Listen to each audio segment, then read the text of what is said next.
Welcome back to Homestead on the Hill, and today we are going to be taking a look at some gluten-free meal ideas per the request of all of you to show you some more of what we're eating for every meal as a gluten-free family of 5 with 3 little kiddos. So we are certainly eating family-friendly meals, and a lot of the meals that we make are from foods that we've preserved from our homestead, foods that we have grown here or our friends have grown, as well as, of course, things that we've shopped at the grocery store for various goods too. So let's take a look at what I'm making tonight, and I'm going to give you an idea of what I'm making for tomorrow as well, because I have all this stuff kind of pulled out to get started with that as well. So for tonight, we are actually having a beef roast along with some potato side and green beans, and let me show you as this has been cooking for a couple hours now. All right, so here's our beef roast that has been cooking for a couple hours. We've got a couple hours still till supper time, so this will get nice and tender. I just have some onions and garlic in there, as well as some seasoning. I'm just gonna cover this back up and stick it back in the oven. Inside of our beef roast tonight, we're gonna have some canned green beans from our garden. Of course, you could always do store-bought or canned or frozen. We, this time of year, are not going to be eating quite as many fresh veggies as we would maybe other times of the year, because of course it's winter time here in Minnesota. But then we will also, I have some leftover potatoes from Thanksgiving. These are just mashed potatoes, and I'm going to make my mom's infamous potato patties, and I'll show you how to do that. And then we will just fill in with simple things that are always kind of at the ready in our house. I will refill this bowl of grapes to set on the table. We've got a few cherry tomatoes left. I have just some fresh cut veggies here that I've been snacking on. If any of them make them to the supper table yet, we'll see. And then things like home canned applesauce. We might have some pickles, beet pickles, whatever else I might pull out of the fridge to fill the table, and make sure that even my toddlers are, if it's even a pickle that they're at least getting some of their veggies along with their potatoes and whatnot. So that is what we will have for supper tonight: beef roast, green beans, potato patties, and just other fixings around the sides. Now for tomorrow night, we are actually going to be making a ham, bean, and potato soup. That is one of our favorites because we had actually had a funeral at our church on last weekend, and so we have the ham bone to cook up left from that, and then we have a couple containers like this of broth that I'll use.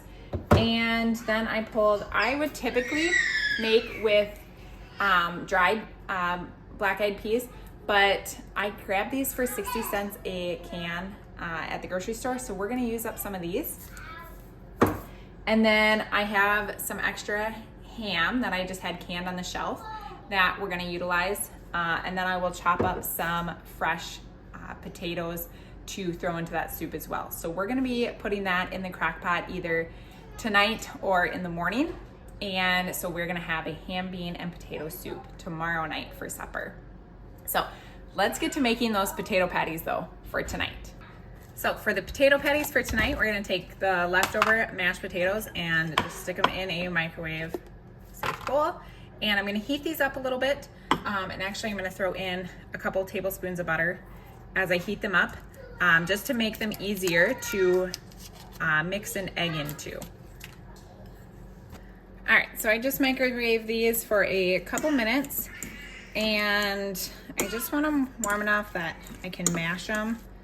These had gotten pretty dried out from being reheated a couple times at Thanksgiving, or being warm, I guess, for a while at Thanksgiving. But they will be perfect for potato patties. So I'm gonna go ahead and mash these with that butter in there. And then this is probably like a couple cups of mashed potatoes, and I'm gonna take just 1 egg, and we're gonna go ahead and add that in. and mash that on into there. You don't want your potatoes too hot or you'll just cook your egg as soon as you put it in there. Stir that egg in. So your mashed potatoes should essentially be a little bit on the soupier side. I mean, you don't want them super runny, but so that you can basically dollop them into your pan. Here I have my cast iron pan. I have just melted about a tablespoon of butter in there. And I'm gonna go ahead and dollop my potatoes into my pan.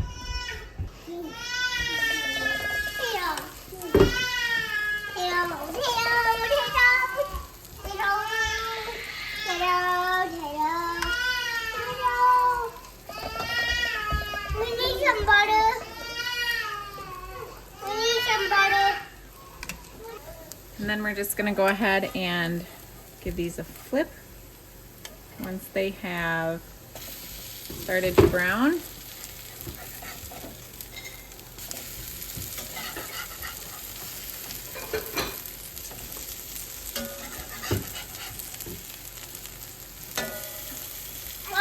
And on the second side, there you have it.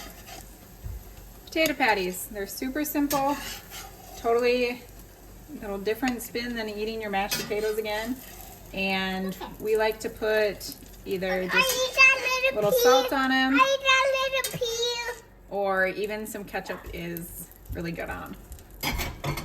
So there you have it. That is tonight's supper and tomorrow night's supper for our gluten-free family of 5.